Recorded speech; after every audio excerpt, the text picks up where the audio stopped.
नमस्कार, स्वागत आपका सीटीवी प्राइम में।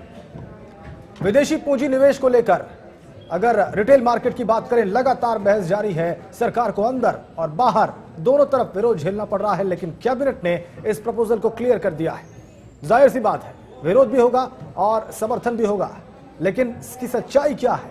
क्या वाकई इससे भारत में कोई लाभ होने वाला है, रोजगार बढ़ने वाला है, या फिर नुकसान ही होने वाला है? आज हमारी चर्चा का विषय यही होगा। आपके साथ मैं हूं राजेंद्र देव। नमस्कार, मैं हूं आपके साथ बुशरा खानम फहद। हम ये जानने की कोशिश करेंगे क्या है इसके पॉजिटिव एस्पेक्ट्स और क्या है इसके नेगेटिव एस्पेक्ट, और राजनीतिक हलकों में किस तरह की हलचल मची हुई है।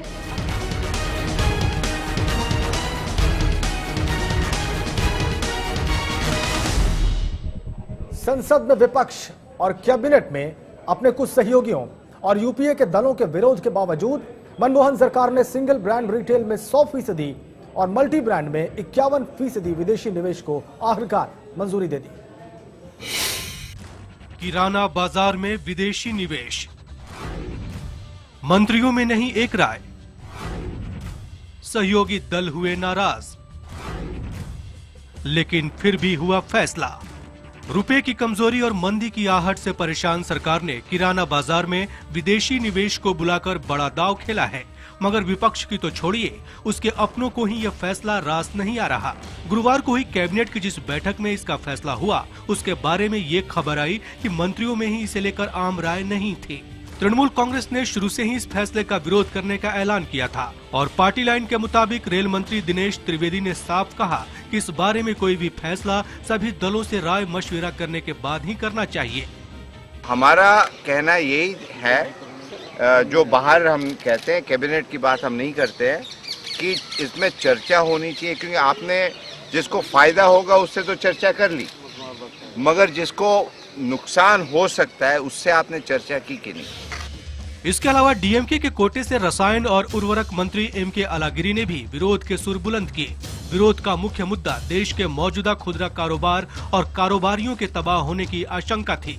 कांग्रेस के अपने मंत्री जयराम रमेश भी इस वक्त ये फैसला लेने से सहमत नहीं बताए गए, लेकिन प्रधानमंत्री और दूसरे मंत्रियों का बहुमत प्रस्ताव के पक्ष में था, लिहाजा इसे मंजूरी दे दी गई।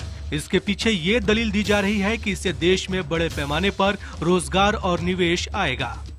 पूंजी निवेश एक क्षेत्र में होना है जिसमें बाहर से पैसा आए और लगे, तो इसमें कोई गलत बात नहीं है। चलाएंगे तो भारतीय सब उसको, और पूंजी निवेश होता है तो यहाँ भी बढ़ेगा, व्यापार बढ़ेगा, रोजगार बढ़ेंगे, उसका फायदा मिलेगा।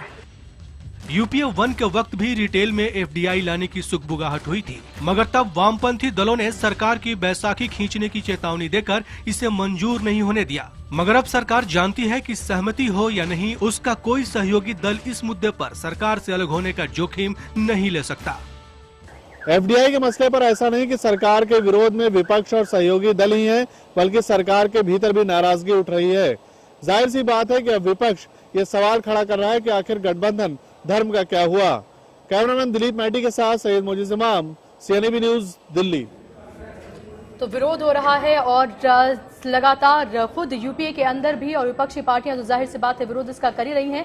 हालांकि आज ये जरूर कहा गया कि राज्य डिसाइड कर सकते हैं कि उनको इस मसले पर आखिर क्या करना है, क्या है इसके पॉइंट्स, उस पर विस्तार पर हम चर्चा करेंगे। हमारे साथ खास मेहमान दो स्टूडियो में मौजूद हैं। जेडी अग्रवाल साहब हमारे साथ मौजूद हैं, इकोनॉमिस्ट हैं, और उसके साथ ही हमारे साथ डॉक्टर कृष्णबीर चौधरी, प्रेसिडेंट भारतीय कृषक समाज।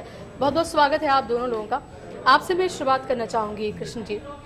सरकार ने ये ऐलान कर दिया, उनकी पार्टी में ही इसका विरोध हो रहा है और ये कहा जा रहा है कि किसानों को इसका नुकसान होगा ही, साथ ही जो मजहूले कारोबारी हैं वो आखिर क्या करेंगे और वो कहाँ जाएंगे। उनका कारोबार में कंपटीशन इतना बढ़ जाएगा कि ऑलमोस्ट खत्म की कगार पर आ जाएगा। आप क्या बात अपनी रखने वाले? जिस समय स्पेशल इकोनॉमिक जोन्स को बनाने की शुरुआत की थी, तो वो तो एक छोटे से वर्ग से संबंधित था, कुछ क्षेत्रों में किसानों से संबंधित था। कहा गया था कि 50 लाख लोगों को रोजगार 2005 मार्च तक मिलेगा। परिणाम आज ये है कि आज 2011 पूरा होने जा रहा है, मात्र 6,65,000 लोगों को रोजगार SEZ में हो पाया है, और उसके लिए जो कुर्बानी देश ने दी है, 1,74,000 करोड़ रुपए के रेवेन्यू लॉसेस भारत को अब तक हो चुके हैं। ये CAG की रिपोर्ट कह रही है, सरकार जान रही है। तो वो तो एक छोटा वायदा था, आज स्थितियां दूसरी हैं। आज हिंदुस्तान का किसान एक तरफ है, दूसरी तरफ 4 करोड़ से ज्यादा खुदरा व्यापारी हैं, छोटे दुकानदार हैं, बाजारों की व्यवस्था है। आपने स्टेशनों पर आलू पूरी बेचने वाले, समोसे बेचने वाले, दूध की बोतल बेचने वाले, पानी बेचने वालों को तो हटा दिया। वहां आपने मल्टीनेशनल्स के बड़े कैफेटेरिया खुलवा दिए। क्या स्टेशन पर जाने वाले यात्री को पीने का पानी और 10 रुपए में गरीब आदमी जो अपना रास्ते में खा लेता था, उससे आपने बंद कर दिया। उस गेट के अंदर घुस नहीं सकता। इस देश का 70% आदमी वो है जिसको पंडित जवाहरलाल नेहरू, लाल बहादुर शास्त्री, इंदिरा गांधी से लेकर राजीव गांधी तक समझा था। नरसिम्हा राव भी इस बात को जानते थे।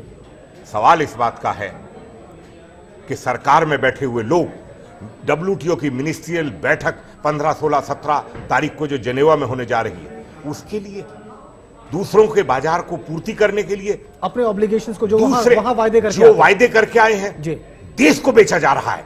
ये गद्दारी है भारत के किसानों के साथ और भारत के उपभोक्ताओं के साथ। और खुला आरोप मैं कह रहा हूं कि कांग्रेस को बर्बाद करने का इतिहास ये दिख दिया। आपका एग्रेशन समझा जा सकता है चौधरी साहब। वापस लौटेंगे और समझने की कोशिश करेंगे कि सरकार का पक्ष क्या है। लेकिन रिटेल सेक्टर में FDI की मंजूरी के साथ ही विदेशी रिटेल चेन कंपनियों के लिए भारतीय बाजार पूरी तरह से खुल गया है। बताया जा रहा है कि कल इस मसले पर वित्त मंत्री प्रणब मुखर्जी और रेल मंत्री दिनेश त्रिवेदी में तीखी बहस हुई थी।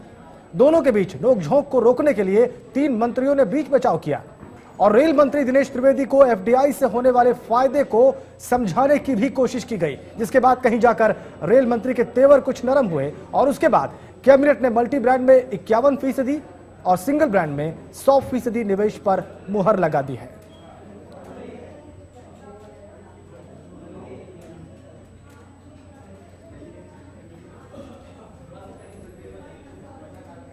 और खास मेहमान हमारे साथ जुड़े हुए हैं। सारे विषय को समझने की कोशिश जारी है, लेकिन रिपोर्ट से लेते हैं। हमारे साथ हमारे सहयोगी सरबजीत सिंह इस वक्त दिल्ली से जुड़े हुए हैं। तीखी बहस की खबर थी, अभी हमने बताई सरबजीत दर्शकों को कि मंत्रियों के बीच में आपस में ही बहस हो गई। और जी देव हमारे साथ सैयद मौजूद जुड़े हुए हैं। क्षमा करें सैयद, क्या अगर ये रिपोर्ट सही है तो फिर ये मंजूरी मिल कैसे गई, क्योंकि ये बहुत महत्वपूर्ण लोग हैं सरकार के लिए। सैयद देखिए, सरकार के जो 2 स्तंभ हैं या 2 सहयोगी हैं बड़े, DMK और तृणमूल कांग्रेस ने इस पूरे बिल का, पूरे फैसले का विरोध किया है FDI रिटेल में। और खासकर आनंद फानंद जिस तरह सरकार इसको लेके आई, साफ तौर पे है कि सरकार की मंशा कुछ और है। जिस हिसाब से सरकार चारों तरफ से घिरी हुई है, इश्यू डाइवर्ट करने की कोशिश हो रही है कि अब इशू FDI रिटेल में हो जाए और जो पार्लियामेंट का सेशन है उसमें प्राइस हाइस, करप्शन, इस सब पे बात ना होकर FDI पर पूरा फोकस चला जाए। तो ये सरकार की नई पॉलिटिकल स्ट्रेटेजी है।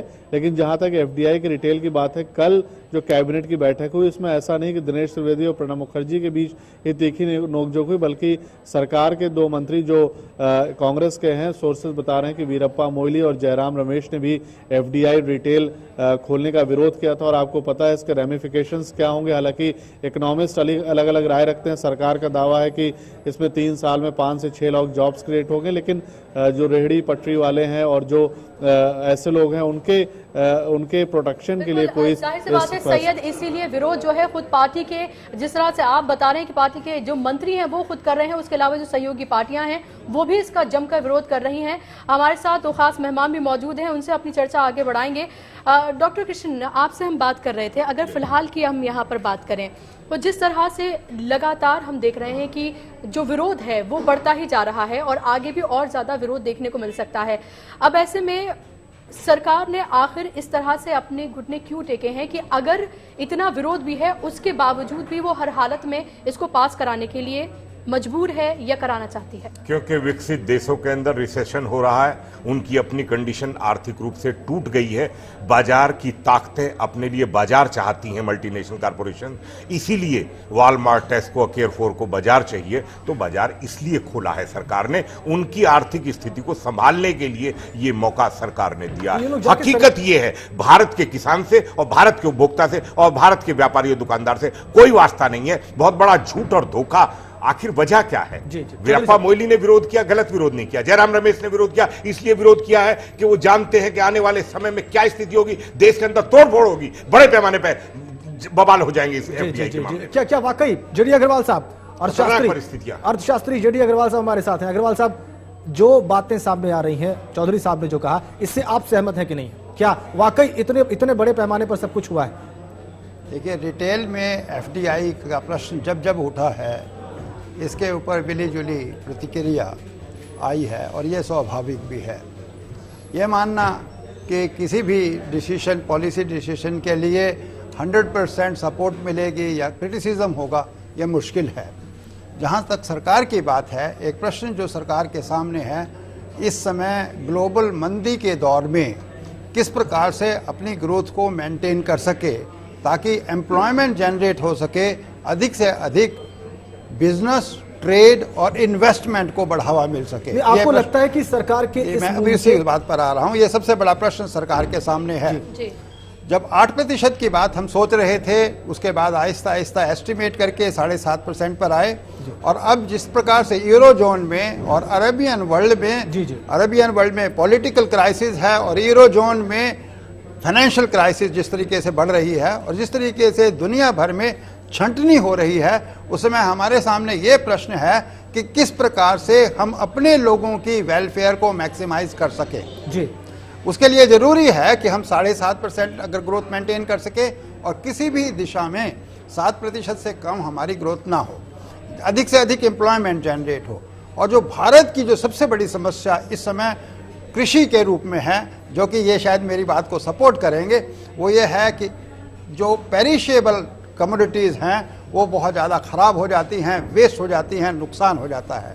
हमारे पास वेयर हाउसिंग की फैसिलिटीज़ उतनी नहीं है, अर्थात जो बैक एंड फैसिलिटीज़ हैं वो जितनी होनी चाहिए भारतवर्ष देश में, वो उतनी नहीं है।